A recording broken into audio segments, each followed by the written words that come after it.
we see a great game, Stuart?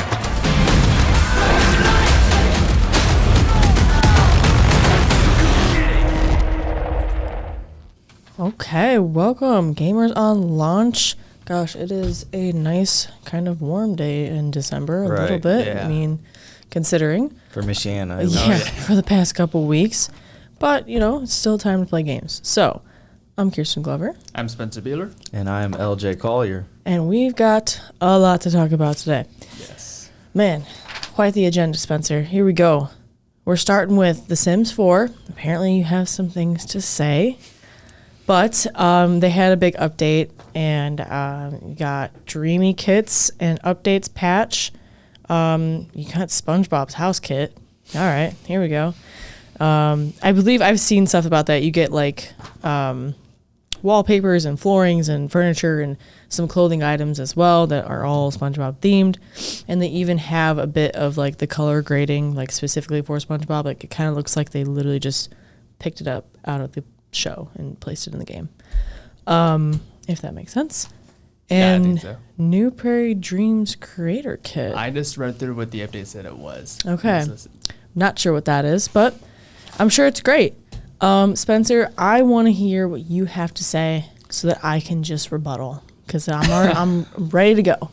Listen, I just know what people who have actually played The Sims, including what you and I talked about yesterday, for a game, well, right off the bat, when you look at it at first glance, I would think it's like a family-friendly game. Mm-hmm. But everyone I've talked to that I've played it and liked the game tells me different. That for a game that's rated T for teen, all the mods and like little loopholes and technical, I guess, jailbreaks you can do in it, there's no restrictions to what you can't do in that game.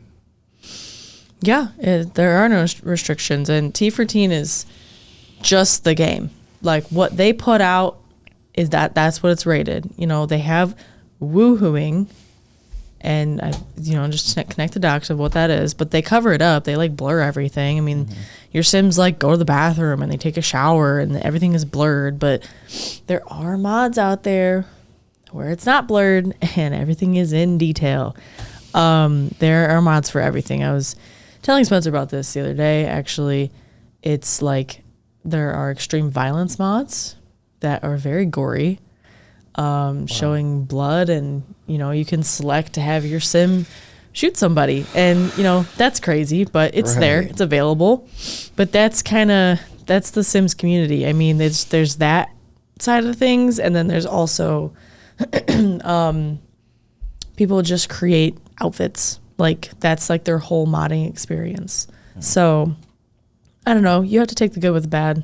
Right. I agree with that. And it's unfortunate people do, take a good product and do something, horrible, awful with it. But, that's kind of everything in the world today. So, Yeah. And other thoughts, Spencer, so I can defend my community. Well, I'll give it PG, but being unrestricted, you can basically have several spouses, correct, and have several. Okay, well, families. you could do that without the mods. Let's just be clear. But I'm just saying, you can. People have done that for a long time. That's the thing you do, and I know a lot of gamers have gone overboard with it. I guess so. Yeah. Overboard, like what? Had like 20 families? Literally. You got to keep it interesting, man. I mean, it's basically not online. Video game dollhouse. I mean, Yeah. it's you have a house and you have a family and you control their every wish and will and want. And it's, I don't know. This sounds like a more unrestricted version of a combination of GTA 5 and Cyberpunk 2077. No, I wouldn't go that far. That's too far. I mean, based on what you told me yesterday, it kind of like sounds. Yeah, but that's like the mods. You can't But that's what I'm saying now. give an honest review of the game just looking at the mods, though. Like, if we're going to give a review of the game itself has so many issues, and that's why the modding community was created. Because, like, from 1 to 4, little by little, they're taking out, like, little aspects of the game. Like, Sims 4 was super heavy on building. Like it's the best building for it. You're able to do so much in terms of like rotating and camera movements and the objects and placing and da-da-da. So that's great. But the gameplay aspect, like once you're out of building, once you're out of create a sim, it's lacking. You can't do as much. Like the base game, you were able to like teach your kid how to drive a car in The Sims 3. In The Sims 4, first of all, there's no cars, so that can't happen. And also, like, a lot of gameplay is reserved for game packs and expansion packs. So it's just a big money grab. Yeah. Base game didn't really have much. So I get what you're saying about the mods, because they are crazy. There are really crazy ones. I haven't even said all the really bad ones. Like, yeah, extreme violence is bad. I can guess. You told me about some I of the did real tell bad you about ones some of them, yesterday, but yeah. I am not talking about that here. Yeah, well, yeah, they're bad. You can put two and two together. Yeah. I do have to ask though. So, aside from all the bad stuff, like genuinely playing the game, can you like build like a city and lead that city for like its own? So I know I'm not sure on Sims 4. Kirsten can talk to that, but they do have literally Sim City. Yeah. I have it on my phone, Okay. and I play it kind of a lot. So they do have that aspect. Now, Kirsten can talk about it. They have it like all in one where you can do that, but They have that, and there's also City Skylines, which I don't think is made by EA, Oh, I know what you're talking about. but they're basically like the same game. I mean, you're creating a city, and I want to try that game, but it's like it seems like a lot of work. It looks so Yeah. like mentally draining. Sim City is a lot of work. Let me tell you, because you got to literally build everything. You know, you got to have power for everything to work. You got to have plumbing. You got to have a city hall, like all that, neighborhoods that can grow. So it's interesting though. You know, you got to try to get your population up. Mm-hmm. I think while you guys talk, I haven't played in a little bit, so let's see. You're gonna download it real quick. Well, I still got it on my phone, I think. Is it updated? Should be. But that's something I'd actually be interested in trying out there, like try and like lead a good, healthy city.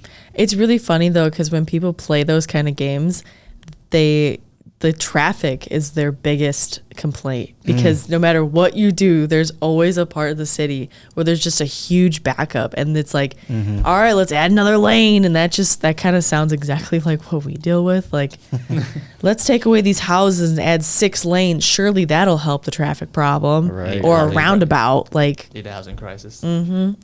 so I don't know. I find that funny. So yeah, I just pulled it up. My city's still going strong, but well, we're not a city yet. We're a town. I only have 13,000 residents in my town, but Gotta go to NYC numbers. you're right. How many exactly. sports complexes do you have? Oh boy. None yet, but I do have a park Okay. Nice. All right. and a Sports. splash pad. There you go. So Get the community together. That's yeah, what they yeah. want. And definitely got to fix the layout, because I have like industrial buildings across from like family homes, and that's not going to work in the long run. Yikes. You took inspo from Whiting, huh? Maybe a little bit. All right. Well, I don't know if I'd play it on the phone, though. You don't think you'd like it on the phone? Isn't it like, I feel like it's too small. Like, Yeah, Well, that's one reason why I like bigger phones in general. So this is Yeah. the 16 plus, because I like to watch stuff on my phone and play games. So I would recommend a bigger phone if if you are gonna do it like that or try it out. But okay. Get the Yeah. Asus ROG. What? Get the Asus ROG.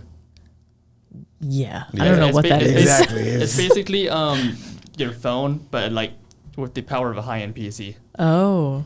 I mean, these are already like computers, though, Yeah. aren't they? I mean, I essentially. can't make Avengers. I can't make the next Avengers on my phone. You sure? I mean, be my guest if you want to try it. Nah. Yeah, that's okay. Put like I'm going to save time to play games. put like Yeah. 10 petabytes of storage on there. No, I'm rocking with 64 right now. I can't update my phone, but it's okay. I think I got a terabyte. Oh, wow. I got 2 in mine. You but know there's- what, guys? Moving on. Okay. I need a new phone. I know. All right. Fallout Season 2 premiered this week. Mhm. And I asked to put this in because I really, really, really liked the first season. As did I. It was really well done. I thought it was funny. I mean, the actors were like spot on, and it seemed very accurate, like everything that they've done. Spencer? I watched episode 1 of season 2 last night, and this is on me. I had trouble staying awake. That's because I was also in very little sleep. But I'm really liking the story so far, and I can say, gore-wise, it is dead on accurate to the game. You know, when like you shoot someone and their body like them flies off. Oh gosh. Yeah. Okay. Okay. That's what you're looking for in video games? That's what certain gamers are looking for. And No, I'm not talking about you. I was more curious than anything. I was like, are they going to go that far? And I was like, oh, yep, they did go that far. All right. I really like season 1 too, and it's really want to see where they go with season 2 as well. I like the ghoul. He's nice. Also, this I know this isn't the same continuity as the actual video games too, but it's like it's its own separate story and characters. So they don't infringe on like the actual video game storyline too, but it is in the same continuity, just like separate. Yeah, but aren't they going into New Vegas in season 2? Yeah. Yeah, so I mean, I think they're gonna have storylines from New Vegas. Yeah, but they might cross over with the video game characters. We don't know. We'll see. Well, I'm really happy that this is successful because there's too many horror stories with video games being adapted. I'm happy this is good ahead too. Yeah, and the gamers love it too. The fans love it. Wonderful. I hope they win a bunch of awards, and I'm here for it. There we go. Okay, so we want to go to. I guess this is game of the week. Am I 2 for 2 here? You guys got to go next. I did Black Ops last time, but yeah, let's. Oh yeah.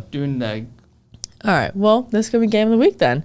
So I played Claire Obscure Expedition 33, which is the game of the year. Excuse me, game of the year, and I really like it. I'm not that far into it, but I'm honestly having a really good time. So I do have some gameplay. Let me figure out which one. Let's do. I was gonna say right off the bat, this reminds me a lot of Elden Ring. I don't know. Oh, hold on. Cut that out.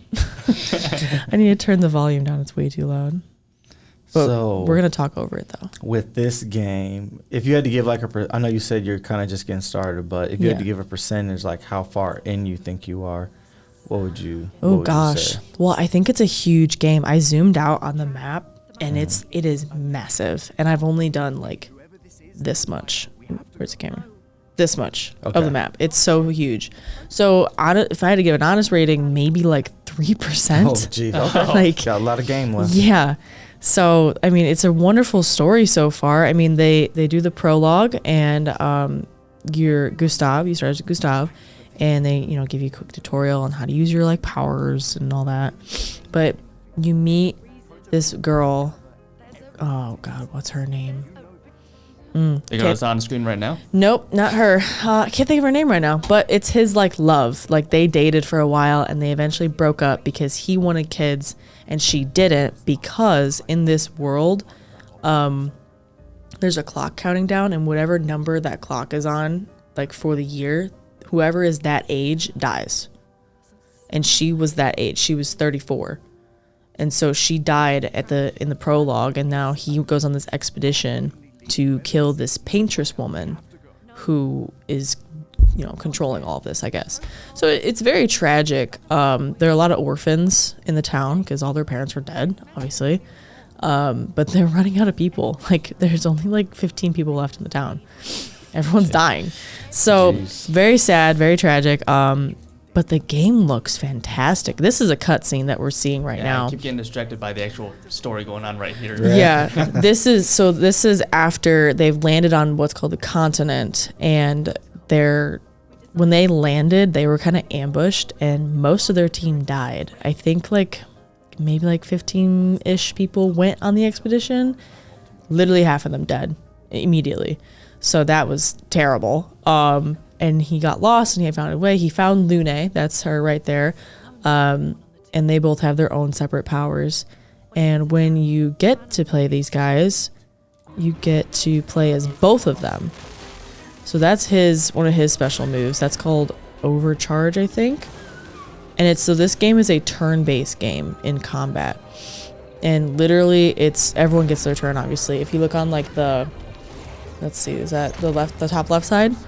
That's like the turns there. So, and this was when I defeated it.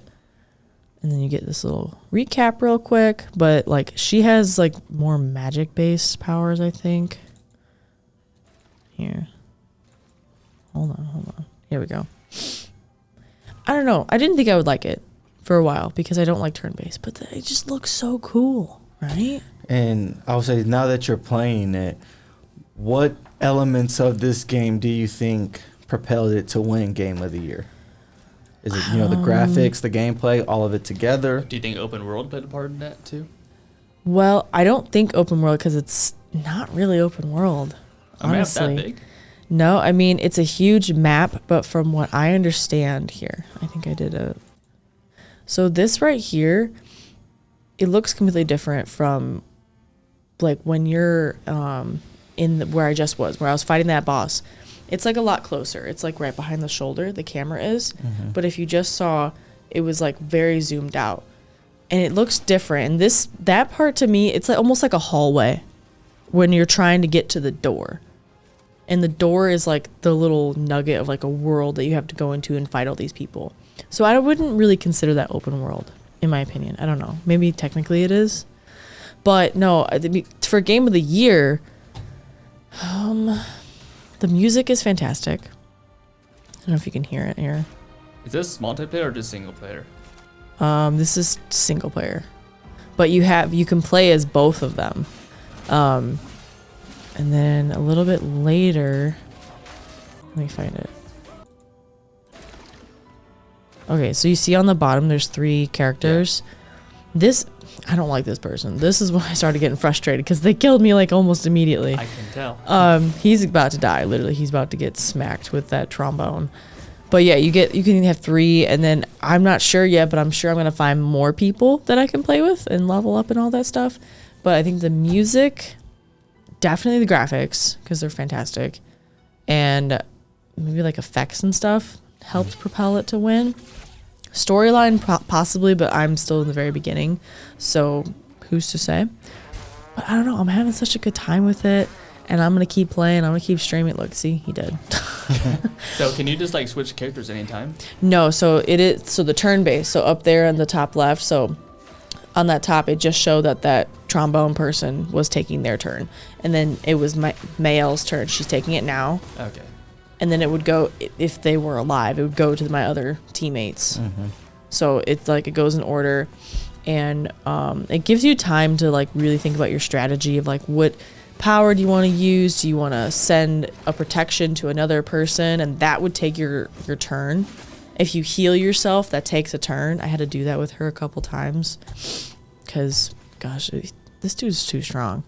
And I have it on easy too because I don't want it to be too hard. But no, I'm having a good time. I'm really happy. Reminds me of Elden Ring. I wanted to play that, but never got a chance to. Didn't that one win Game of the Year previously? I know it got a lot of awards, and a lot of people raged hard at it, but loved it at the same time. So this seems like it might be a game that would really make me go crazy. Okay. Now, if you see on the bottom, so like when she is getting attacked and you see like perfect or dodge, you have to dodge or parry. And dodging obviously is dodging. Parry, for some people who don't know, it's like you have to time it right to where like the sword is coming down and you like block it, and it would parry it, and then you can go and turn around and like attack them immediately. And I'm very bad at parrying. I can't get it.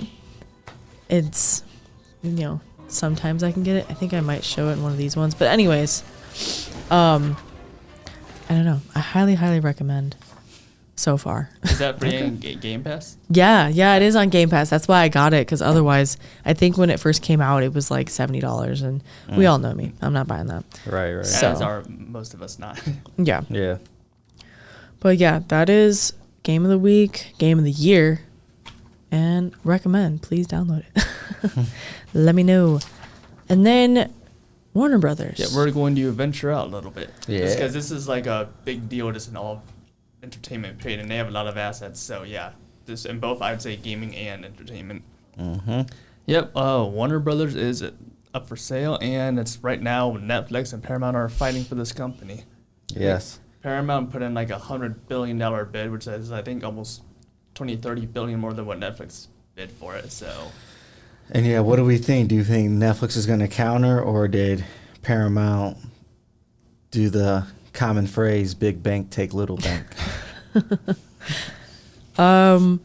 Well, let's see. I know Warner Brothers is asking their shareholders and investors to decline Paramount. They're asking them to like reconsider Netflix. I think last I heard. So, Okay. And then I don't know about this whole thing. You put this here. You said Affinity Partners key backer in Paramount bid. Yeah, that's but backed out. Yeah, I saw. They said yesterday that he backed out in the bid, but he still supports Paramount gaining Warner Brothers, but he personally backed out himself. Jared Kushner, the guy with Affinity Partners. Well, you think he did that because of like political bias, almost like? I think that I would say that might be a factor in it. Because I know a lot of these. I know a lot of these companies lean more liberal, and he was. I know Jared Kushner is a heavy Trump ally, so that could be a factor in it. Right. Okay. I know David Ellison, the Paramount's guidance CEO. Obviously, he's the one that's like the main trying to get Warner under Paramount as well. Right. I don't know. I've been talking about this for like 2 weeks now. It's just, it upsets me, and I don't know. I don't want Warner Bros. To sell. I don't know why they're selling. But I think they can make it. This whole thing Don't started sell. with the AT&T transaction that happened years ago. Yeah. And now then the Discovery thing happened, and now they're up for sale again. And I was gonna say, and I pretty sure I heard this, that Warner Brothers just doesn't wanna. They want to be owned by somebody so they can get some more support, some protections.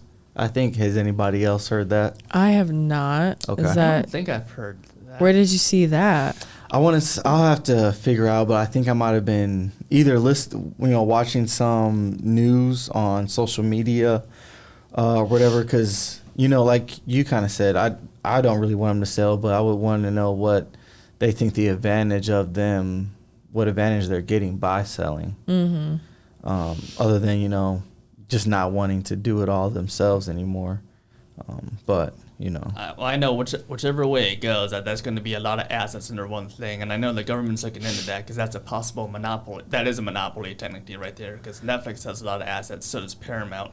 Right. I know how that affects gaming is that Warner Brothers has games like Mortal Kombat under their belt. Paramount has Sonic the Hedgehog.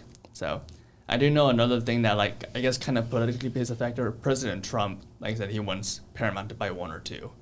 So, does he? Okay. And then the concern of Netflix is that what's going to happen to the theatrical releases if Netflix buys Warner. Right. I mean, I think the Paramount there, you also have to think about that. Just, I mean, if you're buying this big company, I mean, isn't it cheaper just to make it into streaming anyway? Like, they're probably also thinking the same thing. Yeah, that makes sense. I would say doesn't Paramount, the movies that they come out with, aren't they in theaters for a little bit and then they go to the app? And the example I'm thinking of is Roof Man with Channing Tatum. I know that movie was in theaters briefly. Maybe it's because it didn't do well, whatever. But I could just see them still putting movies in the theaters, and if they don't do well or they just won't be in theaters as long, then they'll move them to the app.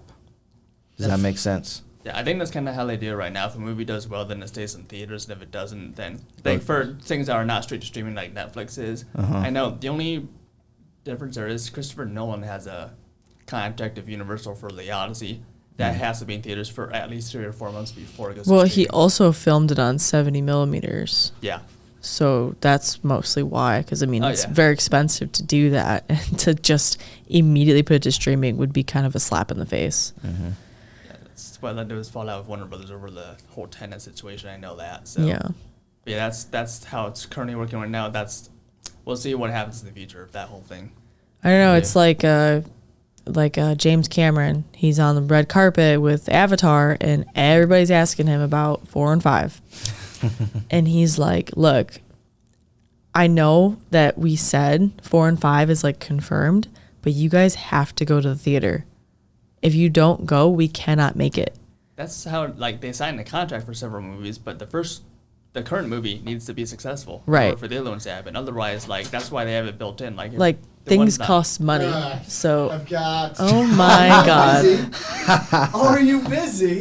Oh, I'm sorry. I didn't know you guys were doing Matt something. Engelbrecht. Meet us is Matt Engelbrecht. Hello. Matt in the building. Hey, here's yours. Thank you. You didn't get anything? Nah, I'm good. I'm not even a coffee guy. All right, Thank you, Merry Matt. Christmas. And I'm pretty sure that's cappuccino. If it's not, Don't Bye, blame. guys. Thanks, Don't blame Matt. him. Peace out, Matt. Coffee, Matt Engelbrecht. Fun cameo from Matt. There Let's we go. see how Love it that is, man. because I don't usually order stuff like this. I usually get like a bunch of, but I was trying to make it simple for him. So, here, How is it? Uh-oh. it needs more stuff. But it's not like, I'm not like choking like, oh God, this is terrible. It just needs more zhuzh, I'll try mine More after we go zhuzh. downstairs and after it cools off a little bit. I'm not burning my tongue again. I feel like he's had it down there for quite a while, and he's Right. just been I think like, are they you're good almost done? I think you're good, Spence. Okay, You want me well, to try it on camera? yeah, go for Yeah. it. Try it. If you burn your tongue, we'll cut it out. No, it'd be funny. Is it cold? It needs more cream and it's hot. Well, It made more. you heard it here, folks. Yep. Spencer, BT Dubs, don't put that in the podcast because we cannot have Starbucks in the podcast. Why'd you tell me to taste it on camera then? Because Well, I just she wanted you did to try hers. it. She tried hers too. I just wanted you to try it. So, anyways, I don't know when you're gonna cut, but like, I don't even know how you're gonna cut that. Right. I'll just find a way. walked I mean, do you think it's okay to have a Matt cameo? I think it's okay for Matt to be in here, but the Wait. whole taste testing. Yeah.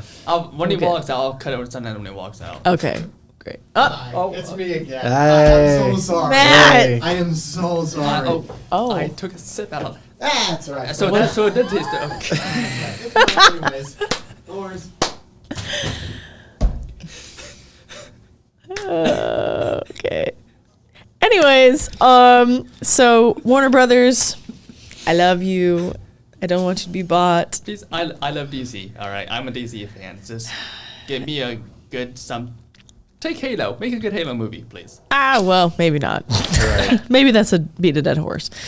I don't know, but this has been Gamers on Launch. Yes. We got to get out of We here. gotta get out of here. Adios. Bye bye.